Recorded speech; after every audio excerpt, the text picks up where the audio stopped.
Doctor مصدق ملک، کیا ہماری سیاست اس چیز سے آگے نہیں بڑھ سکتی کہ وہ امپائر کی انگلی کب اٹھے گی، وہ نیوٹرلز آ کے رول ادا کریں گے کہ نہیں کریں گے؟ ہم اس سے آگے چلیں گے کہ بس ایسے ہی رہیں گے؟ پتہ نہیں جی، امید تو یہی ہے کہ چلیں گے، اسی امید پہ سارے ہم لوگ چل رہے ہیں. اس کے بغیر تو پھر کچھ فائدہ نہیں ہے نا پالیٹکس کا. کیا فائدہ ہے؟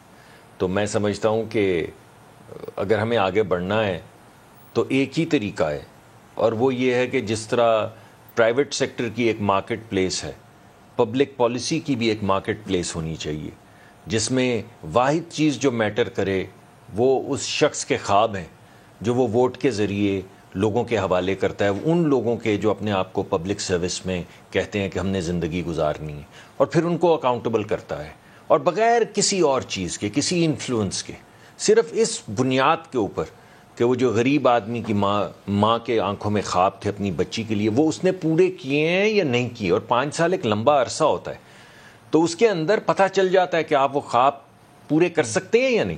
اس میں کوئی بھی چیز کی آپ اور آمیزش کریں گے اور یہ حقیقت نہ بھی ہو، اگر آپ صرف لوگوں کو یہ تاثر، جس طرح خان صاحب کر رہے ہیں، اگر لوگ یہ بات مان جائیں کہ یہ ملک جو ہے کوئی بیرونی ملک چلاتا ہے، یا یہ ملک جو ہے یہ کوئی اور شخص چلاتا ہے، ان کے ووٹ کے علاوہ یہ ملک چلتا ہے، تو آپ بتائیے جو الیکٹ ہوتے ہیں ان کے دل میں بھی کوئی ووٹ کی قدر نہیں رہ جائے گی، اور جو ووٹ کرتے ہیں ان کے دل میں بھی ووٹ کی کوئی قدر نہیں رہ جائے گی. نتیجتاً پورے معاشرے کے اندر ایک سسپیشن پھیل جائے گا. وہ تو ہے نا پہلے ہی، مگر اس کی پھر قیمت ہم ادا کرتے ہیں نا. آپ کر رہے ہیں پہلے، ہم نے کتنی قیمت، آپ نے اتنی پولرائزیشن پیدا کر دی، آپ آلریڈی اس کی قیمت مگر ہم کتنی دیر تک یہ قیمت ادا کرتے ہیں؟ یہی سوال ہے. یہی سوال ہے.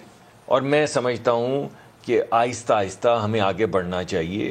یہ جو ایک گرینڈ ڈائلاگ کی بات ہوئی، یا ایک ایسی چیز جس کے اندر ٹروتھ اینڈ ریکنسیلیشن کا کوئی کمیشن بنے، جس میں سچائی سامنے آئے، جس طرح حامد خان صاحب چیزوں کا ذکر کر رہے ہیں، ہر ایک کے پاس ٹکڑے ہیں جو کبھی کسی نے اکٹھے نہیں کیے. کبھی کسی نے یہ نہیں کہا کہ خدا را آگے بڑھنے کا نیا طریقہ کیا ہوگا. آپ کا ایک گرینڈ پرنسپلز کے اوپر ایگریمنٹ ہونا چاہیے کہ آپ نے اسٹیبلشمنٹ کی مدد سے نہ حکومت میں آنا ہے، نہ اسٹیبلشمنٹ کی مدد سے کسی حکومت کو گرانا ہے. یہ ایک پرنسپل ہے جو ایک جمہوری شخص کے اندر ہونا چاہیے. دیکھیں میں یہ تو اس پہ کون اختلاف کر سکتا ہے، مجھے تو آپ سب میں نظر ہی نہیں آتا. لیکن مجھے جو چیز اور میں جو چیز ایڈ کرنا چاہتا ہوں وہ یہ ہے کہ آج کسی پالیسی کے اوپر کوئی فورم ہے پاکستان میں جس پہ تمام جماعتیں بیٹھ کے اکٹھے نہ ہوں مگر ڈائلاگ کر سکے، جس کے اندر صرف یہ نہ ہو کہ ڈائلاگ سے باہر نکل کے میں نے 3 بندوں کو چھوڑنا ہے کہ چور چور کی آواز لگا دو، این آر او کی آواز لگا دو. یعنی کوئی گڈ فیتھ فورم رہ گیا ہے؟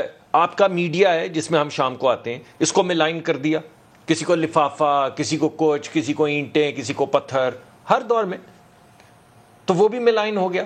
جوڈیشری کے فیصلے آپ دیکھ لیں، اگر ان میں اتنی زیادہ انکنسسٹنسی نظر آئے جتنی آ جاتی ہے، تو آپ کہتے ہیں یہ والا صحیح ہے یا یہ والا صحیح ہے، تو وہ بھی گیا. یہ اسٹیبلشمنٹ کے حوالے سے آج جو تھریٹننگ میسیجز ہیں، یا بغاوت ہے، یا نیوٹرل ہے، یا جانور ہے، یا جو بھی الفاظ بولے جا رہے ہیں، وہ بھی گیا. نہ آپ کو حکومت پہ اعتماد رہا، نہ آپ کو جوڈیشری پہ اعتماد رہا، نہ آپ کو میڈیا پہ اعتماد رہا. الیکشن کمیشن جس کو آپ نے خود لگایا اس پہ آپ کو اعتماد نہیں، جو آپ نے خود گورنر اسٹیٹ بینک کا لگایا جس نے وہ تمام کاغذات دیے جو الیکشن کمیشن میں پیش کیے گئے اکاؤنٹس کے، اس پہ اعتماد نہیں. یعنی اب بس ایک چیز ہے، اعتماد نہیں، کسی کو کسی پر اعتماد نہیں، غدر ہے.